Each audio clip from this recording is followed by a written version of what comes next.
Dear small YouTubers, if you're not getting views, there are 8 things you need to do right now. And here's the big thing. See, my first YouTube channel took over a year and 65 different videos just to reach 150 subs. And those subs were about as active as my Tinder profile. But then I learned the 8-step method I'm about to show you, and in 6 weeks I went from getting 15 subs a month to over 1,000 subs every single month. And I want to let you in on the unsexy secret, because I didn't become some sort of super YouTube genius in 6 weeks. The only difference between here and here, aside from not crying myself to sleep every night, was I started focusing 100% of my time on just 8 things. And at this point, I've taught over 1,000 different YouTubers in probably hundreds of different niches. And I've noticed that success doesn't require you to be super charismatic or lucky or rich. What it does require is you reprioritizing your time onto things that will get you the most results for the least amount of effort. For example, when Tom started focusing on these 8 steps, he went from 57 subs to a full-time YouTuber in 1 year. When I taught Lewis, he went from 150 subs to a fully monetized channel in just 21 days while working a 50-hour-a-week day job. And this is going to sound like an exaggeration, but genuinely, I've never found a channel who's doing all 8 of these things and isn't getting millions of views. So if you want to blow up your channel, first step is to commit to this method. Watch this video as many times as it takes you to understand each step, then ruthlessly take action and just ignore everything else. So let me just break it all down for you right now, starting with the 8th most important step. Oh, and to prove this method works, throughout this video, I'm going to build out a channel right in front of you that applies all 8 of these steps. And at the end, we're going to try and take that channel from 0 to 10,000 subscribers. So let's get into the 8th step. So in 2001, David Bales and Ted Orland published a book called Art and Fear, a title that accurately describes my relationship with art. But in that book, there was an art teacher who did a study. She had 50 students and she said, okay guys, I'm going to split you and we'll do an experiment. So 25 of you, you're over here, let's call you group A,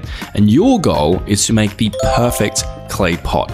Now the other 25 of you, you're over here, group B. Now group B, your goal is to take 50 pounds of clay and make as many clay pots as you can. Pretty simple. The students understand the task and they agree to run the experiment. So they get to work, a month passes, now it's grading time. But when the teacher reviews all the clay pots, she discovers something so exciting it'll make your nose hairs curl. See, in art, business, even YouTube, there's an ever-present quality versus quantity debate. In my experience, a channel that posts less often but much higher quality will usually beat out a channel that just spams out videos at a rapid rate. But when we look at this practically from the perspective of a brand new YouTuber, there's a paradox at play, which is perfectly illustrated by the experiment I was just telling you about. Because when the art teacher inspected all of the clay pots from both Group A and Group B, she found that the most near-perfect clay pot did not come from Group A, the group that was tasked with creating the perfect clay pot. Instead, the best pot came from the group whose goal it was to make as many clay pots as they could. Why? Well, because the quantity group made so many clay pots that they just got better and better and better at making them until they were creating near-perfect clay pots. And I think this applies to YouTube. Quality does beat quantity, but the more videos you create, the more practice you get at creating content, the more things you can test. In other words, quality comes from quantity. And that's why upload frequency, how often you post videos, is the first of the all-important 8 steps you need to focus on if you don't want to get 7 views on your next video. And let's be honest, we all know 4 of those views were you. Now, as promised, throughout this video, I'm going to be building out a brand new channel that applies all of these steps, and then at the end, we're going to try and take it from 0 to 10K subscribers. And so when it comes to my upload schedule for this channel, I'm going to try churn out 2 to 3 new videos every single week. Now, not everyone is able to post 2 to 3 videos a week, but if you're a small creator, the moral here is try to post frequently. Most of my students find 1 to 2 times a week is a pretty good sweet spot. At minimum, you should be posting once every 2 weeks. And if you can't meet this level of frequency, either 1, get creative and figure out a way to do it,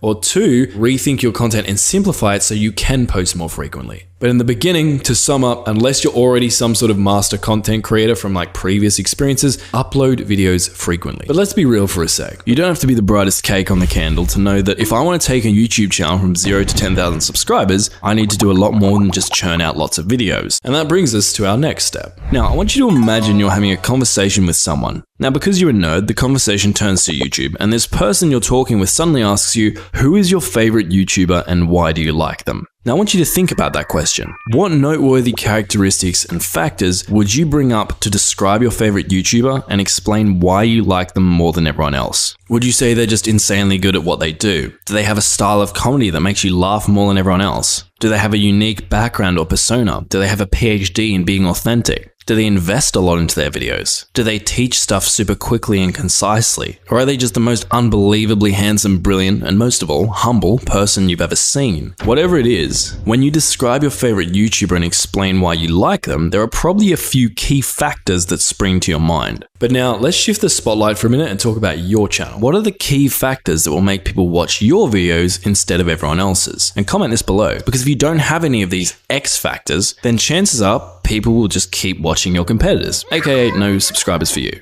And that's why, just like your favorite YouTuber, you want to establish unique, appealing X factors, and that's the 7th point on this majestic method. Now, I can't give you specific advice as to what your X factor should be because it needs to be authentic and unique to you. But there's a technique that's helped me identify what my X factors might be, and that is to think about the qualities I have or aspire to have and the value I bring to my audience or aspire to bring to my audience. Then I want to take those things and exaggerate them. I want to take them to the next level until they become noteworthy enough that viewers would actually start noticing and appreciating them. And a good test for this is once you start getting some views, which you will get if you follow all the steps later in this method, look for comments on your videos where people are actively noticing and appreciating your X factors. Because if they're not noticeable enough that someone would notice them and take the time out of their day to leave a comment appreciating that thing, then your X factors aren't noteworthy enough. They don't really matter. So for the channel we're building out, let's define some X factors. Now, this channel we're building is going to be a comedy channel because one time when I was 7, my mum told me I was funny. But there are lots of funny YouTubers, so I need a combination of X factors that will give people a reason to watch me instead of everyone else. And quick side note, establishing X factors isn't just for comedy channels, it's important for every single channel on YouTube. I'm just using comedy as an example because I had to pick something.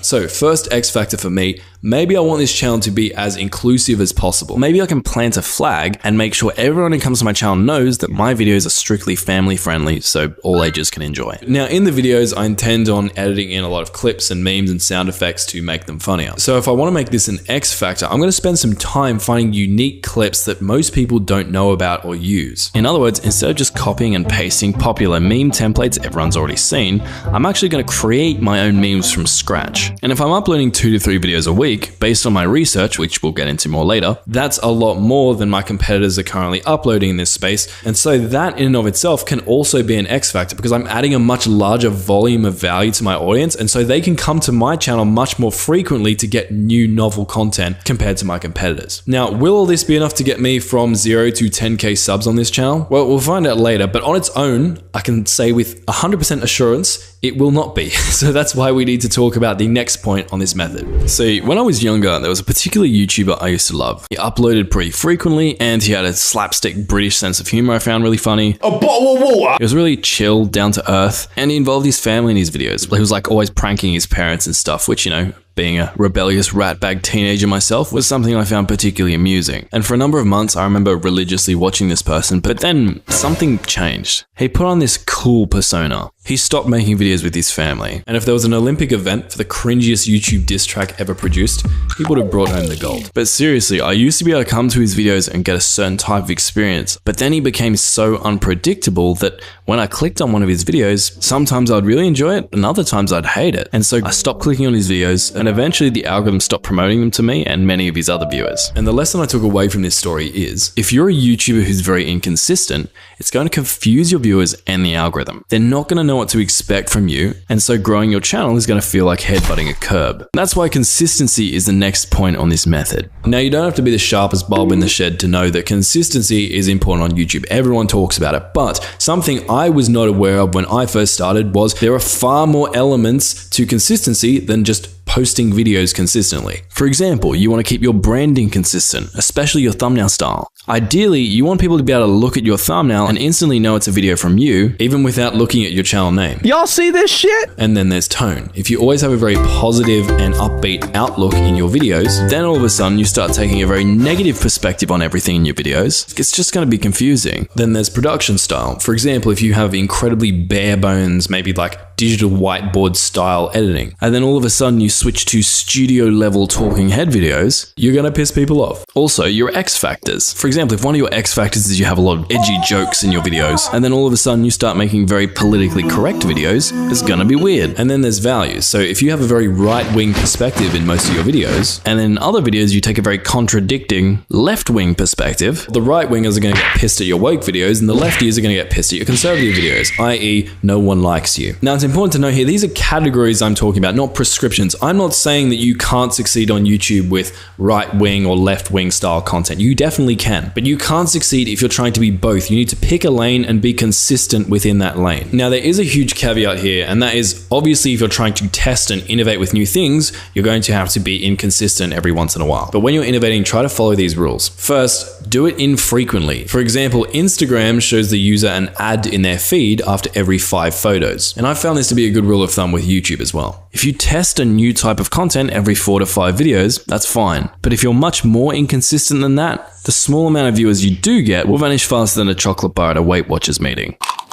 And the next rule is only test one major new variable at a time. So for example, if I want to test shifting my production style from super amateurish to super professional, I should try to keep all the other variables, my tone, my branding, my X factors, etc., the exact same as in my previous videos. So with the channel we're building out throughout this video, to get from 0 to 10k subs as quickly as possible, I'm just going to be as consistent as I can across all these different elements we've just talked about, which should give me the best chance of building an audience and getting more views. But there's one thing I didn't mention here that is so important to keep consistent that if you don't keep it consistent, it will ruin your entire channel. YouTube is highly competitive. One of the biggest problems small YouTubers have is if viewers are spending all of their time watching large YouTubers' videos, and those viewers are very satisfied with those large YouTubers' videos, then the vast majority of those viewers aren't going to have any free time left over to explore your content. In other words, YouTube is incredibly competitive, and most of the views go to a very small handful of massive channels that have all of the resources and already have established audiences. And this issue of competition will probably cause your channel to fail if you don't do the thing I'm about to show you. Empty. See, let's think about sports for a minute. Sports, especially at the elite level, are incredibly competitive. Clubs like the EPL's Manchester United and the NBA's Chicago Bulls literally spend hundreds of millions of dollars every year to stay competitive with other teams. But here's the thing, Manchester United don't have to worry about competition from the Chicago Bulls. Why? Well, obviously because Manchester United has Harry Maguire. No, but seriously, while they are both elite sporting teams, they're not directly competing against one another. Hardcore fans of the Bulls probably don't care about United and vice versa, because while they're both sporting teams, they're in separate categories. And the same applies to YouTube. To be competing with a large YouTuber, you need to be creating the same type of content as them. So your job is to find a category, aka niche, where there aren't a huge amount of YouTubers consistently uploading content there, so you actually have the real estate and ability to get views. And it's the next point on this method. But this is all well and good as like a conceptual theory. How do we actually apply this practically? Well, in my YouTube course, I literally have multiple hours of training on this exact topic because niching correctly can be a bit complicated. But let me give you the 2 big things my students focus on. First, when evaluating a potential niche for your channel, you want to look at the supply and demand. Supply is the amount of good videos being produced in a niche. For example, if there are loads of big channels regularly posting how to make money online videos, then you could say the make money online niche has a high level of supply. Demand is the viewers who want to watch those types of videos. So for example, if there are a lot of viewers who watch videos about how to make money online, then you could say the niche also has high demand. So as a small channel, to be hyper successful, you usually want low supply and high demand within the same niche. For example, the make money online niche has high demand, yay, but there's also high supply. Boo. On the other hand, we could get more specific and look at a sub-niche like how to make money on Twitter. After serving them for so many years, they do that to me? Sorry, you're outdated. You're just an ass. In this case, there are no big channels making these kinds of videos, so supply is low. Yay. But there also don't seem to be many people looking for videos on how to make money with Twitter, aka demand is low. Boo. Go yourself. Now, when it comes to supply, usually you don't want more than 5 large creators with X factor similar to you who are pumping out lots of high quality content. At the same time, the niche needs to be large enough that there are hundreds of thousands or ideally millions of viewers, aka demand, who actually want to watch that type of content. And so in a moment, when we continue building out the strategy for the channel we're going to try and take from 0 to 10k in this video, I'll give you an example of a good niche that has low supply and high demand. But before we can do that, we need to talk about the second aspect of this equation, which is picking a niche gives you more love from the YouTube algorithm. So let's imagine that we're trying to grow a brand new fitness channel. So what you want to do is post a lot of videos that are all highly related and are going to be watched by the same type of people. And I'll show you an example in a moment, because that will help the algorithm gradually build up a profile on your channel. And the algorithm is going to get better and better at promoting your videos to the right people who are actually going to want to click on and watch your video. And that means a hell of a lot more views for you. So let's pick a niche for the channel we're building in this video that could help us get to 10K. Now, as mentioned, I want this channel to be a comedy channel. In fact, let's play YouTube on hard mode. We're going to make this channel a comedy gaming channel. And obviously there are already loads of funny gaming YouTubers. So to start off with, we're going to go down a few levels deeper where I can actually get discovered. So I'm a Star Wars fan, so maybe we can make this channel a funny Star Wars gaming channel. Now at this level, I've cut out a lot of my competition because most large gaming YouTubers aren't playing Star Wars games. Translation supply is lowish, but on the other hand, there are lots of Star Wars gamers, and this niche is targeted enough that every time I create a funny Star Wars gaming video, it's going to attract the kind of person who is very likely to be interested in all the other funny Star Wars gaming videos on my channel. Meaning the algorithm is going to be working with me, not against me. But if you really want to get more views than a wannabe Instagrammer's page, then you also need to do this next thing. See, YouTube is a system, and at a very high level, most systems work like this. So you have an input, you have a process, and you have an output. An input is the initial fuel. It's the thing we provide to the system in the first place in order to get some kind of result. The process is the thing that happens to our input when we feed it into the system. And then the output, it's the thing our input is transformed into as a result of going through this process. So for example, if I put in a 1, and we have a bad process, we'll get out a 0. Now, if you put in a 1 and you have a decent process, you might get a 1 out. Now, if we have a really good process that 2x's our output, we might put in a 1, something happens here, and we end up with a 2. But what does this all have to do with growing a channel from 0? Well, most channels operate like this. They create and post videos, and they get views. End of story. But some magic can happen when you start feeding your output back into your input. For example, if we put in a 1 and we have a good process, and the rest of this video is going to teach you how to make a good process for your channel, and then we get out a 2. And unlike most people, we then take this 2 and we loop it back into our input. Our input becomes a 3. It goes through our 2x process and becomes a 6. Now we take that output and we loop it back into our input. Now we're inputting a 9. That 9 gets 2x'd and we end up with an 18, etc., etc. And this is pretty hypothetical, but let me actually show you what this looks like on YouTube.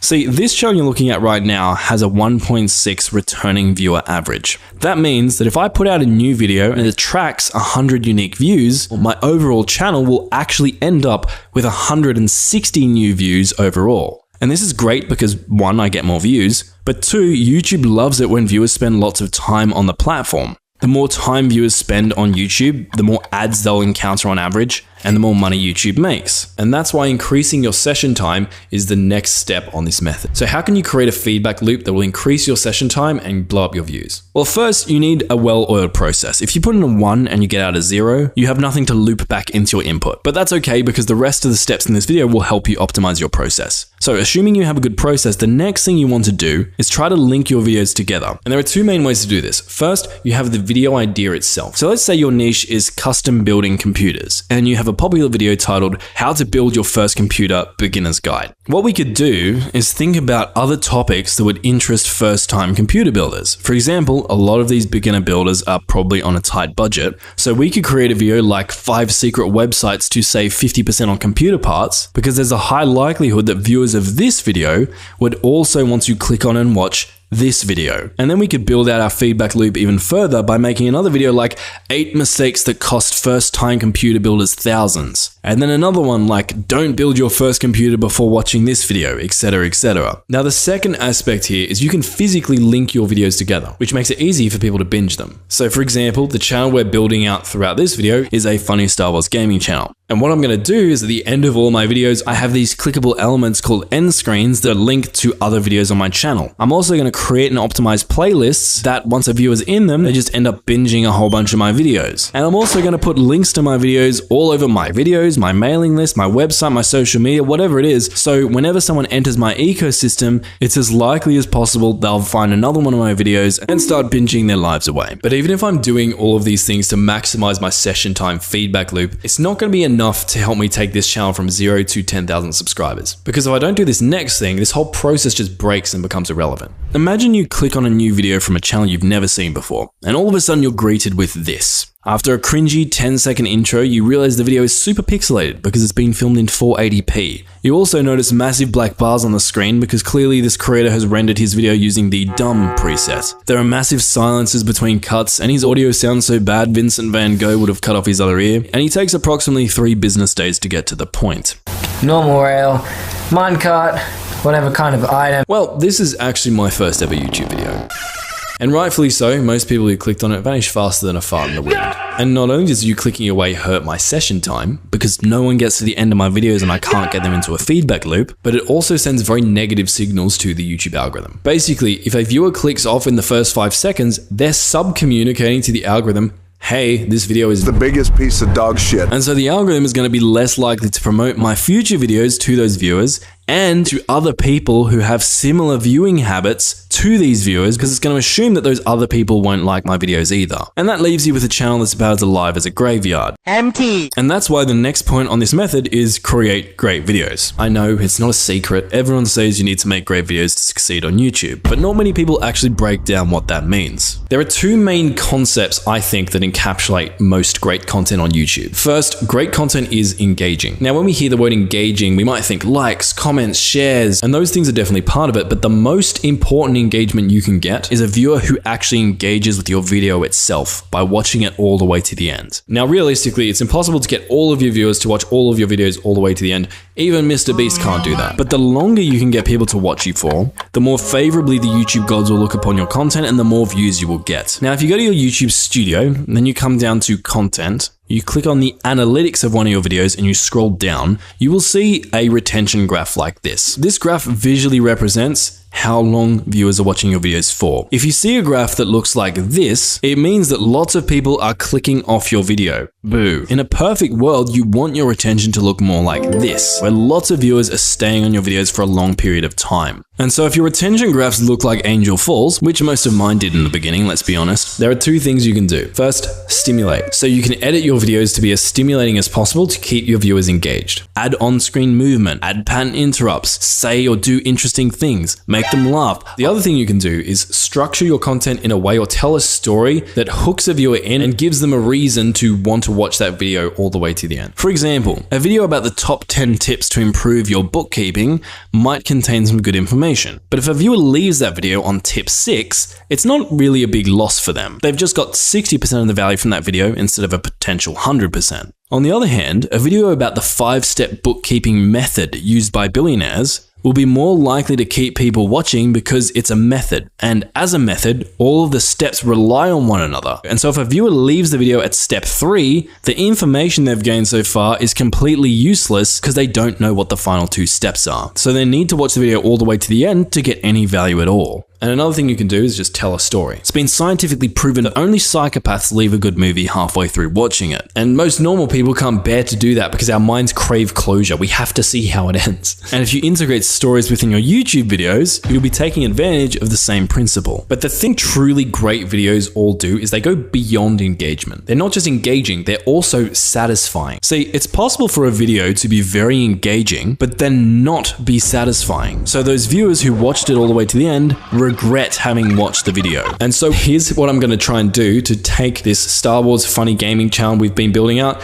from 0 to 10k subs. First, obviously, we're going to make sure the videos are as engaging as possible by making them stimulating. I'm going to add lots of funny effects and memes. I'm going to use overlays. I'm going to use punch-ins and punch-outs and zooms to keep people visually engaged, etc., etc. Now, next, these types of videos are hard to add a story to since they're just compilations. So I'm going to lean into structure. So for the first 2/3, I'm going to order my clips from the funniest to the least funniest. That's going to make it most likely that I'll engage people quickly and hook them into my video. But then at the beginning of the final third, right around the time when a lot of viewers are probably starting to feel fatigued or bored with the video, I'm going to change up the structure and we're going to go from least funny to most funny. And I'll do that because if every clip in the final third of my video is better than the one that came before it, it's going to like subtly create FOMO. Maybe viewers at that point in the video are starting to get bored and thinking of leaving, but the clip they're watching right now is just so much better than the last clip that they're going to stay for a bit longer. And then the next clip after that is even better, and so they want to stay for that one. And then the next one after that is even better, and so they just stay for that one. And before you know it, these viewers are reinvigorated and they feel like they have to keep watching to the end because the video just keeps getting better and better. It's the same principle and way that a movie keeps you watching by gradually building up to the conflict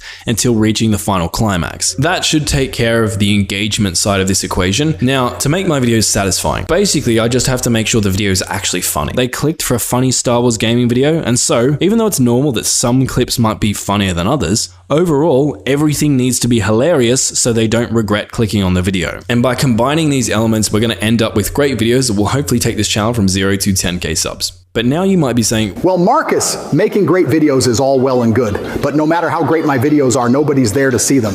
I have no views. And that's a very good point, because if we take a step back, if you don't have views in the first place, you're not going to have the opportunity to engage and satisfy viewers, let alone get them caught up in a session time generating feedback loop. So how do we get views? Well, in its simplest form, a view is someone clicking on your video. So we just need to get more people to click on our videos. So if we come to our analytics, and let's do this on a really small channel. If we come to the analytics of this video and we come across to impressions, here we can see this video doesn't have very many views. And a lot of people who don't understand YouTube will think that the video doesn't have views because the YouTube algorithm's not promoting it. But if we have a look at this stat, this is our impressions. This counts how many times our video has been seen by someone on YouTube. Not viewed, but just seen, like on the homepage or on the search page or something like that. You can see this video has a lot more impressions than it does views. And this is what's happening to a lot of small YouTubers. They think they're getting no exposure, but usually the video is being promoted, aka getting impressions, but nobody's clicking on it.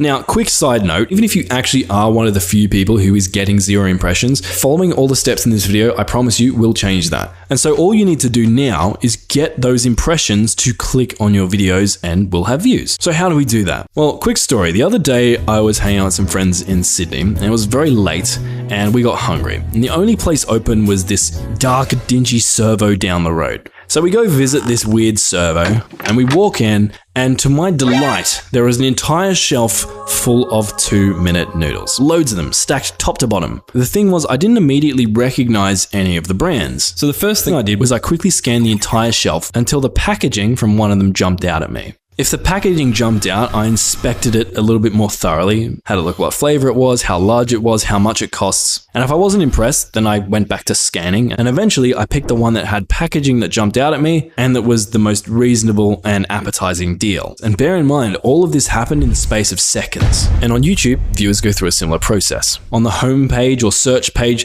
they scroll through videos until one of them catches their eye, just like I did with the 2-minute noodle shelf. The only difference is packaging on YouTube looks more like this: your title and thumbnail. So without a good title and thumbnail, you won't get clicks and views, and that's why eye-catching packaging is the next step on this method. So let's look at how to create good packaging. First, titles. First, we want them to be short, or at the very least, the beginning of the title should hook our viewers without needing to read the entire title. The reason for this is particularly because on mobile, a lot of titles get truncated, they get cut off, and so a lot of viewers can't read past the first 25-30 characters. And so if you're not able to hook people with just this section, a lot of those mobile viewers won't click. Now, the other thing you want to do with your titles is to either be intriguing or add value. For example, when you read this title, you kind of have to click, like it's curiosity inducing. You want to see what happens. Or the other thing you can do is add value. For example, if I want to learn how to cook 2-minute noodles, then this title, even though it's not super hypey, is probably going to get me to click. And it's a similar thing when it comes to thumbnails. First, you want your thumbnails to be simple. If your thumbnail is so noisy, it's very hard for people to tell what's actually going on. If their eyes don't have a particular place to rest, then they're probably just going to skim over your packaging. And then the other two things to think about is be intriguing or add value. Tease something in your thumbnail that's going to catch people's interest, or show very specifically the type of value this video is going to provide to them. Now, you've probably heard all of this advice before, but something I don't hear people talking enough about is how your title and thumbnail should work together to create one holistic package. For example, if you read this title, you're probably pretty confused until you see the thumbnail. It's the same thing with this title. Until you see the title and thumbnail together, you probably don't get it. Now, obviously these are extreme examples here, but the principle is think of your titles and thumbnails as a combo that combine to make your packaging.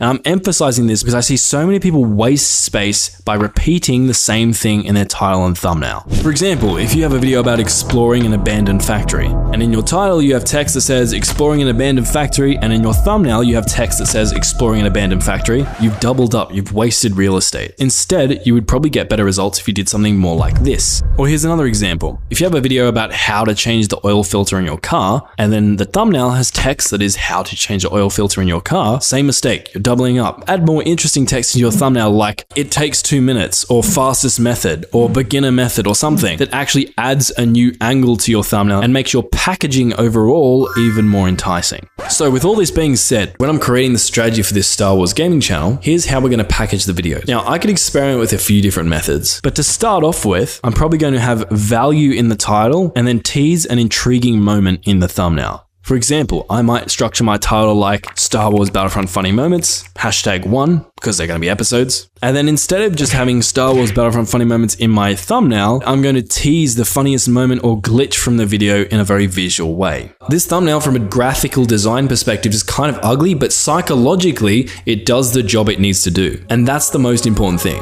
But to give you the #1 way to create enticing packaging, we need to reveal the final step and complete this method. See, in 1976, a man named Jeffrey Stokes published a book called Star Making Machinery. It follows artists, musicians, engineers, technicians, all the creative people involved in making a typical rock album. And this little known book contains the first citation in the Oxford Dictionary of this metaphor. You can't polish a turd. Now, despite the fact that Mythbusters proved this wrong, that's one sexy poop. It's a great metaphor nonetheless because the dictionary defines it as seeking to improve something which is inherently or unalterably unpleasant or of poor quality. It's kind of like a movie plot. A movie can have the best actors, best marketing, best directors, but if the core plot itself is not objectively interesting, hey yo, what the fuck? In almost all scenarios, the movie's going to perform worse than my first 65 YouTube videos. Empty! For example, which video would you rather click on? I asked one woman out on a date, or I asked out 100 women to get over my fear of rejection. Which video would you rather click on? Big TNT explosion or world's largest explosion? Would you rather click on a video that is every that's what she said ever in the office? Or actually, never mind, it's impossible to get more interesting than this. That's what she said. But you get my point, right? Notice the niche, packaging, branding for all these examples I gave are almost exactly the same. The only difference here is the idea. Moral of the story, on YouTube, you can be the most creative editor, you can be the most technically brilliant designer, but if your video idea is inherently not interesting or useful to viewers, translation, you're polishing a turd, there's almost nothing you can do to make your video get views. And that's why having a great video idea is the next step on this method. So how does one come up with great video ideas? Well, there are 3 main buckets I think about. First, trending ideas. Pulling this off correctly is a lot harder than most people think, and that's why I talk about it in terms of surfing, because surfing gives us a good analogy. Creating a YouTube video that catches a trend involves being in the right place at the right time. For example, fidget spinners. If you'd posted a video about fidget spinners back here, you'd be too early. There's no wave of attention and your video will just be dead in the water. On the other hand, if you'd posted a video over here, the wave has already peaked. It's breaking. You're probably going to get pummeled and caught up in all the messy whitewash. But if you caught the wave and posted a fidget spinner video somewhere in this vicinity, so the wave's rising up and it's large enough to propel you forward, but it's not so large that it's seconds away from breaking and becoming incredibly messy and saturated, then you probably would have done very well. Probably the most famous example of this is the I recreated every single set from Squid Game in real. Obviously, it's a great video in and of itself, but if it didn't harness the trend and hype around Squid Games, the video probably wouldn't have got near the amount of views it did. The next category of viral video idea is noteworthy. It's a video that's really unique or sparks a high amount of interest or curiosity in a viewer, even if it's not based around something that's currently trending. The Ryan Trahan Penny series is a great example of this. Obviously, he uses trends to his advantage at times, but if you're the first one to come up with a video like this, it's just so interesting that regardless of when it's posted, people have to click on it to see what happened. And one of the easiest models to create types of videos like this is to just be as extreme as you can. Can you be the least in the world? Can you be the shortest in the world? Can you be the largest in the world? Can you be the fastest in the world? Can you be the slowest in the world? Can you be the hardest in the world? That's what she said. Now, the last type of video idea is searchable videos. These videos usually tend to just solve a specific type of problem, and they get the majority of their views from people actively going to YouTube and searching for them. So think like how-to videos. And while they don't blow up anywhere near as fast, they tend to be more evergreen. Now, these videos don't have to be that extreme. Think about this. If you really want to learn how to cook the perfect venison pot roast, and a video like this one comes up, in that moment, that video is extremely objectively interesting to you. So if you want to win this category of video idea, you need to make sure the video you're creating is very direct and clear in how it's going to solve your audience's problem. You're basically just reverse engineering exactly what it is people are searching for. Now, this one also comes down to supply and demand, like we talked about in the niching section, because especially on the search page, people aren't going to scroll very far before selecting a video. So if there's too much supply, your video is not going to get views. But it can be a great type of video idea, and you can get hundreds of thousands of views if you find the right search terms. But before we come up with some viral ideas for our funny Star Wars gaming channel, let's review what we've done so far. To be successful on YouTube, you want to post frequently. For the channel we've built out, we've decided to post 2 to 3 videos a week to learn as much as we can about our niche and have as many opportunities to be discovered as possible. You want to pick X factors. We've picked X factors to intentionally focus on and exaggerate that will give people a strong reason to watch us instead of other creators. You want to be consistent. I'm going to be as consistent as I can across all these key areas and more. And when I do experiment with something drastically new, I'm only going to experiment with one variable at a time. You're also going to niche down. I've gone from creating funny videos to creating funny Star Wars gaming videos. And to make sure I can actually compete, I've looked at the supply and demand of this niche, and it's all looking good. We want to increase our session time. I've designed my channel in a way to create feedback loops, meaning on average, every viewer I attract will watch more than one of my videos. And we're also going to create great videos. I've put in the work to make sure my videos are both engaging and satisfying by making them stimulating, structuring them right, and making them actually funny so they deliver on my viewers' expectations. I'm going to package my videos in an eye-catching way. I've put a lot of effort into my titles and thumbnails to have the best chance of winning the click. I've kept my packaging short, simple, enticing, and added value. And last but not least, I'm coming up with objectively interesting viral video ideas, which is the last and most important step we just went over. And the 2 types of video ideas I'm going to focus on are 1, funny moments compilations inspired by the TV show Funniest Home Videos. So I'm going to get my audience to submit their clips to me, and then I'm going to pick the best ones, stitch them together, and add funny sound effects, voiceovers, music, overlays, and memes. And at the end, I might have a section just like the Funniest Home Videos TV show where people can vote for their favorite clip, and the highest voted clip of the season will win some sort of prize. But also, another style of video idea within my niche that I'm going to create will be funny trailers for Star Wars video games. I'll use my sense of humor and creative editing and post parodies of them, and not only will these ideas hopefully be objectively noteworthy, but they'll help me catch trends. And this completes my strategy for this channel, but theory's all well and good. The question you're all wondering right now is, can we actually take this strategy built out using the exact method I've shown you in this video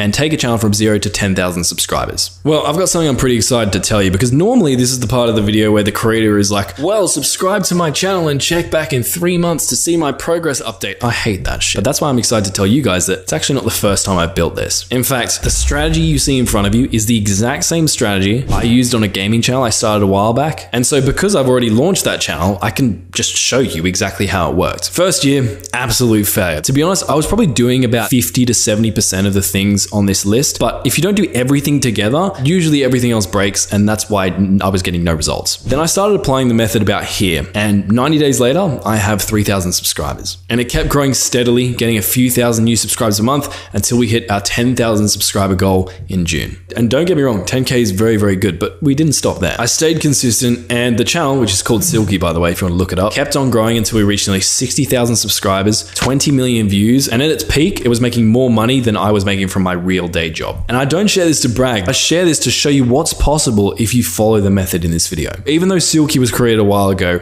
this exact same method works today, works for any channel. I've used it to personally create and monetize 4 separate YouTube channels, which have gained nearly 250,000 subscribers and 50 million views. And every one of my students who's properly and consistently applied this process have had massive successes too. So please work through this video, implement all of the steps, and watch the traffic start flooding in faster than the Sydney CBD at rush rush hour, which is a ton of traffic, trust me. But if you're feeling overwhelmed, even after watching this video multiple times, click on the playlist on screen. I've grouped together all of my best videos that dive deeper into the different aspects of each of the steps I've talked about today. It's basically the kind of thing you get in a paid YouTube course, and I know because I've done all of them, but it's all free. So check out the playlist, and I expect you to send me a photo of your silver YouTube play button once you're done.